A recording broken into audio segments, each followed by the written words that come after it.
Very good morning friends. और आज हम बात करने वाले हैं list of human protein produce by RDT. तो ये जो आपका टॉपिक है इसमें आपको डायरेक्ट क्वेश्चन मिलेंगे और आई थिंक 2 या 3 स्लाइड में ये कवर हो जाएगा, क्योंकि मैंने इजीएस्ट फॉर्म जो आपका रहता है वो टेबल फॉर्म में जो है इन स्लाइड्स को बनाया है। तो आरडीटी मीन्स आपका रिकम्बिनेंट डीएनए टेक्नोलॉजी। तो इन प्रोटीन्स का यूज़ क्या है आप देखेंगे डिफरेंट डिजीज़ में है जिनका जेनेटिकली जो आपके इम्पोर्टेंट हैं या जिसमें कोई आपका प्रोटीन कम हो जाता है या बढ़ जाता है या जिसके हमें रिक्वायरमेंट है, चाहे वो डायग्नोस्टिक पर्पस के लिए हो, ट्रीटमेंट पर्पस के लिए हो या हार्मोन हो, तो वो आपका सब रहेगा, उसको हम देखने वाले हैं। तो let us start with the first slide. तो आप एनीमिया में देखेंगे जो हमें रिकम्बिनेंट प्रोटीन जो हमने बनाया है आरडीटी से, that is hemoglobin and erythropoietin। erythropoietin I think you know about erythropoietin की जो आपका किडनी में जो आपका ब्लड फॉर्मेशन में जो इन्वॉल्व होता है that is erythropoietin, जो आपका ब्लड फॉर्मेशन स्टार्ट करता है, जो आपका erythropoietin रहता है। अस्थमा में आप देखेंगे इंटरल्यूकिन 1 रिसेप्टर जिसका आपका काम रहता है मेन। इंटरल्यूकिन 1 आप IL-2 IL-1 देखते हैं, तो इंटरल्यूकिन 1 क्या करता है, ये आपका जो इन्फ्लामेशन है उसको कम करता है, तो उसके जो रिसेप्टर्स हैं उसको हम बढ़ा रहे हैं। नेक्स्ट देखेंगे एथेरोसाइक्लोसिस प्लेटलेट डिराइव्ड आपका ग्रोथ फैक्टर PDGF। तो एथेरोसाइक्लोसिस में जो है हम उसे देते हैं।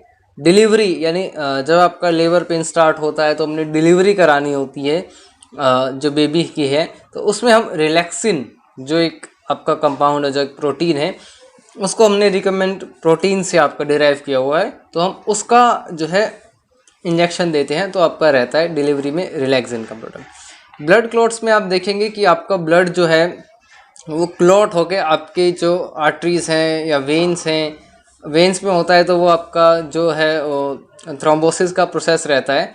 और अगर ब्लड क्लॉटिंग है तो यूरोकाइनेज, इसमें और भी आपके प्रोडक्ट हैं।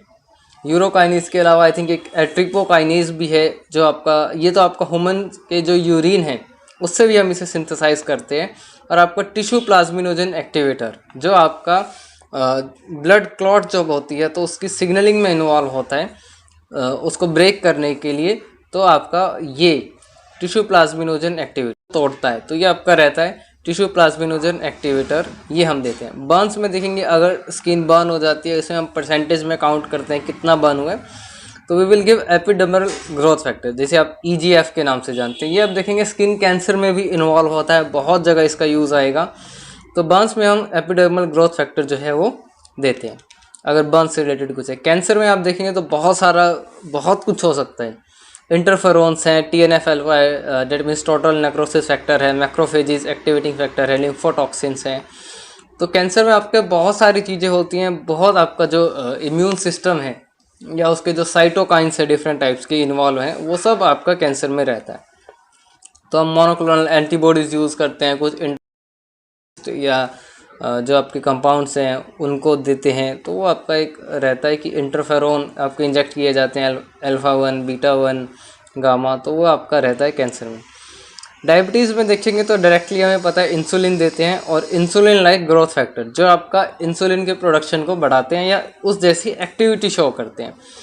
तो ये आपका रहता है कि हम इंसुलिन, आई थिंक आपको पता है कि पेन वाला आता है या दूसरा जो इंजेक्शन्स आते हैं वो इंसुलिन का है, और आपका insulin like growth factor. Emphysema जिसमें आपके जो लंग्स हैं वो प्रॉपर उनकी इलास्टिसिटी है वो लॉस हो जाती है, और ये आपका जो आप सिगरेट पीते हैं लोग, स्मोकिंग करते हैं, उनमें ये ज़्यादा पाया जाता है। तो अल्फा 1 एंटीट्रिप्सिन जो है हम उसे देते हैं, और इसको आई थिंक ये जो है इसका एक डायग्नोस्टिक पर्पस के लिए भी यूज़ होता है अल्फा 1 एंटीट्रिप्सिन का। फीमेल इनफर्टिलिटी, तो आपका क्राइनिक गोनाडोट्रोपिन जो है उसको हम देते हैं फीमेल इनफर्टिलिटी के लिए, जो आपका ये हार्मोन रहते हैं। जो फ्री रेडिकल डैमेज, तो सुपर ऑक्साइड डिसम्यूटेस। अब आप फ्री रेडिकल डैमेज देखते हैं तो इसमें आप सिर्फ यहाँ पर आपका ये सुपर ऑक्साइड डिसम्यूटेस जो आपका रिकम्बिनेंट प्रोटीन में लिखा है, इसके अलावा विटामिन C है, आपका विटामिन E है, विटामिन D है, जिंक है, एल्ब्यूमिन है, इन सब का रोल आता है फ्री रेडिकल डैमेज को प्रिवेंट करने के लिए यहाँ पर, या तो उसको हो देंगे। ग्रोथ डिफेक्ट यानी ग्रोथ हार्मोन की वजह से जो डिफेक्ट आ रहे हैं, तो उसमें आपका growth hormone releasing factor somatomedin C, तो ये सब जो है हम देते हैं। हार्ट अटैक में आपका प्रो यूरोकाइनेस, वो आपका इसी से ही रिलेटेड है, यूरोकाइनेस से। उसका एक फैक्टर है हीमोफीलिया ए, जिसमें आपका फैक्टर 8 जो है वो प्रेजेंट नहीं होता है बॉडी में या बनता नहीं है, तो हम इसे फैक्टर 8 को हमने रिकम्बिनेंट प्रोटीन बनाया। इसके आप हीमोफीलिया बी भी देखेंगे, जो आपका वो आपका फैक्टर 9 जो है वो आपका हीमोफीलिया बी में रहता है। नेक्स्ट आप देखेंगे हेपेटाइटिस बी। इसमें आपका हेपेटाइटिस बी वैक्सीन है जो हम बना चुके हैं, सिंपल है।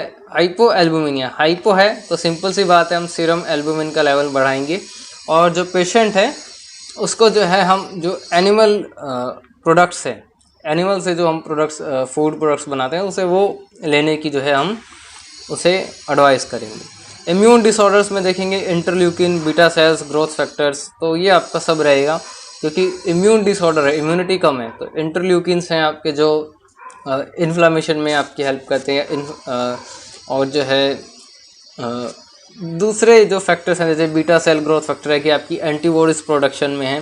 तो आपकी जो दोनों इम्यूनिटी होती हैं जो टी सेल और बी सेल की वजह से आती हैं, उनको जो है यहाँ पर ठीक करने की कोशिश की जाती है। किडनी डिसऑर्डर, इराथ्रोपोइटिन हम स्टार्टिंग में भी देख चुके थे अनीमिया में।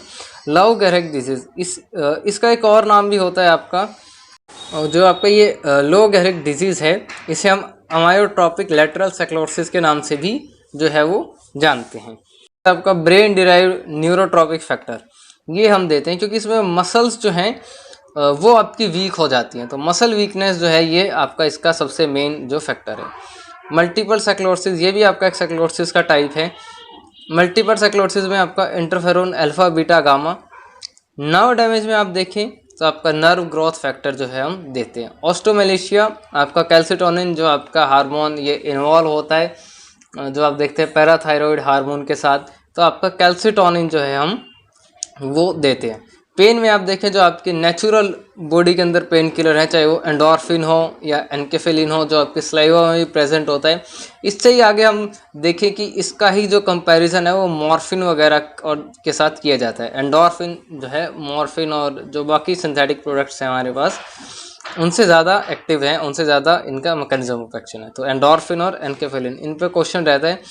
अल्सर्स में देखें तो यूरोगैस्ट्रोन, ये आपका जो गैस्ट्रिक एसिड की सिक्रीशन है उसको जो है इनिबिट करता है, तो इसलिए यहाँ पे यूरोगैस्ट्रोन जो है हमने एक प्रोटीन बनाया हुआ है। रूमेटिक डिसीज़ में आपका एड्रीनोकॉर्टिकोट्रोपिक हार्मोन ACTH के नाम से जानते हैं, तो हम वो देते हैं।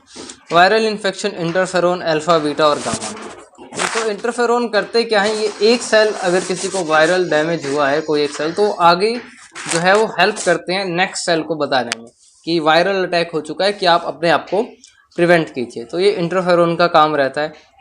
So this is all about the RDT proteins. I hope you like the video and press the subscribe button. Thank you so much and all the best.